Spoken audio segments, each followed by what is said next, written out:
આમ આદમી પાર્ટીના ડેડિયાપાડાના ધારાસભ્ય અને આદિવાસી સમાજના લોકપ્રિય નેતા ચૈતર વસાવાને ભરૂચ લોકસભા ચૂંટણી લડી રહ્યા છે।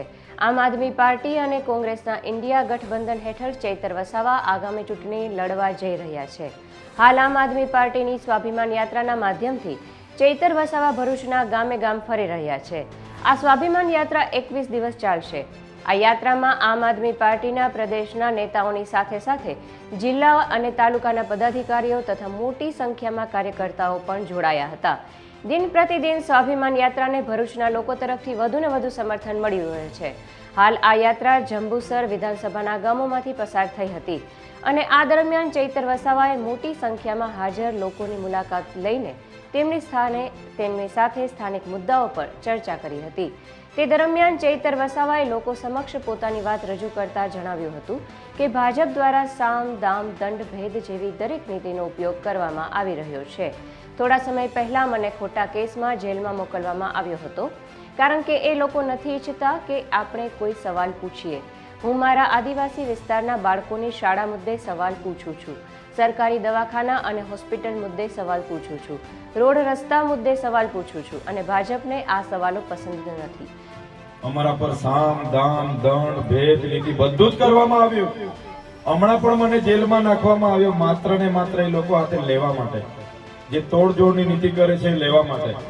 એમને માત્ર એ વાત પસંદ નથી કે એમની સામે આપણે બોલીએ। તો તમે જ વિચાર કરો, અમારા વિસ્તારોમાં હોય કે આદિવાસી વિસ્તારોમાં બાળકો માટે શિક્ષણ સારું મળે એના માટે બોલીએ આપણો ગુનો છે? નથી ને? આપણા યુવાનો ભણેલા ગણેલા છે, એમને અહીંયા જીઆઈડીસીઓમાં કાયમી નોકરી મળે, સરકારી નોકરી મળે એના માટે બોલીએ આપણો ગુનો છે? આપણા આદિવાસી સમાજના બંધારણના અધિકારો મળે એના માટે બોલીએ ગુનો છે આપણો? બાળકોની શિષ્યવૃત્તિ માટે અમે ગાંધીનગરમાં ધરણા કરીએ, સરકાર સામે લડ્યા અને શિષ્યવૃત્તિ અપાવી, એ કઈ અમારો ગુનો છે? ત્યારે જ્યારે પણ આપણા લોકો માટે બોલીએ એટલે અમને આવી જ રીતના દબાવીને જેલમાં નાખવામાં આવે।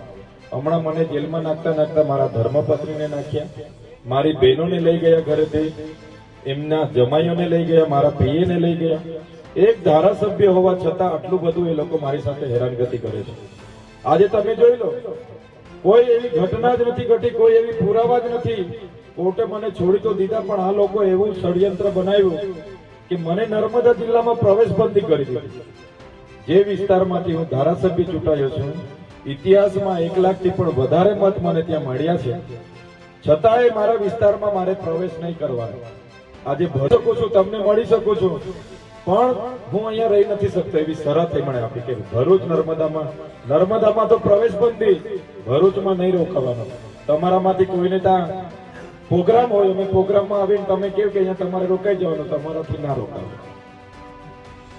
અમે મહેમાન ના રહી શકીએ। આટલી બધી આ લોકોની હેરાનગતિ છે, ત્યારે ચૂંટણી લડીએ છીએ એટલા માટે જ આ લોકો આટલું હેરાન કરે। હું જે નર્મદા જિલ્લામાંથી ધારાસભ્ય બનીને આવ્યો છું, મને તે વિસ્તારમાં જવા પર પ્રતિબંધ મૂકી દેવામાં આવ્યો છે। શું હું મારા મત વિસ્તારની મુલાકાત પણ ના લઈ શકું? તે લોકોને પસંદ નથી કે હું આદિવાસી સમાજના વિકાસ માટે મહેનત કરું, પરંતુ હવે આદિવાસી સમાજ જાગી ગયો છે અને આ તમામ વાતોને સમજી ગયો છે, માટે લોકસભા ચૂંટણીમાં ભાજપને ચોક્કસ જવાબ આપશે।